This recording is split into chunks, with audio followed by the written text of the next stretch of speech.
বসে পড়েছি আজকে লাঞ্চ করতে। আর এত পরিমাণে গরম লাগছে যার জন্য ভাবলাম যে না, ঘরেই খেয়ে নিই। আর আজকে আমি প্রায় ৫-৭ দিন থেকে টেবিলে না খেয়ে ঘরেই খেয়ে নিচ্ছি। থালি এখানেই নিয়ে চলে আসছি রুমের মধ্যে, এখানেই বসে খাই। আর তারক মেহতা দেখতে দেখতে, এই অভ্যাসটা কার কার আছে আমি জানি না, কিন্তু আমার তো আছে। খাবার সময় তারক মেহতা দেখতেই হবে। তো যাই হোক, আর আজকের লাঞ্চ মেনুটা তোমাদের সাথে একটু শেয়ার করি কী কী আছে। আছে ভাত, তার সাথে আছে হচ্ছে তিতা করলা ভাজা, আমি ভীষণ ভালোবাসি তিতা করলা সিদ্ধ ভাজা। আর এখানে আছে হচ্ছে কাইক্কা মাছ ভাজা, পেঁয়াজ লঙ্কা রসুন সমস্ত কিছু দিয়ে ভাজা করছে।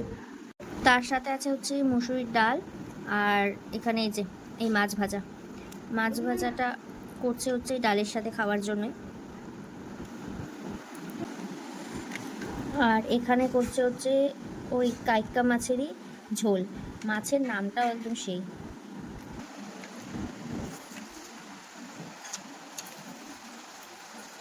খুব একটা খারাপ না, কিন্তু ওই মাছ ভাজাটা বেশি টেস্ট লাগলো।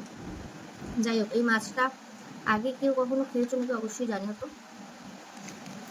আমাদের বাড়িতে আজকে বহুদিন পরে এই মাছটা আনলো, অনেক দিন পর। আর এখানে আছে হচ্ছে চিকেন, এটা যেটা আমি কালকে বানিয়েছিলাম, সেটারই কিছুটা বেঁচে গেছিলো, আজকে নিয়ে নিয়েছি।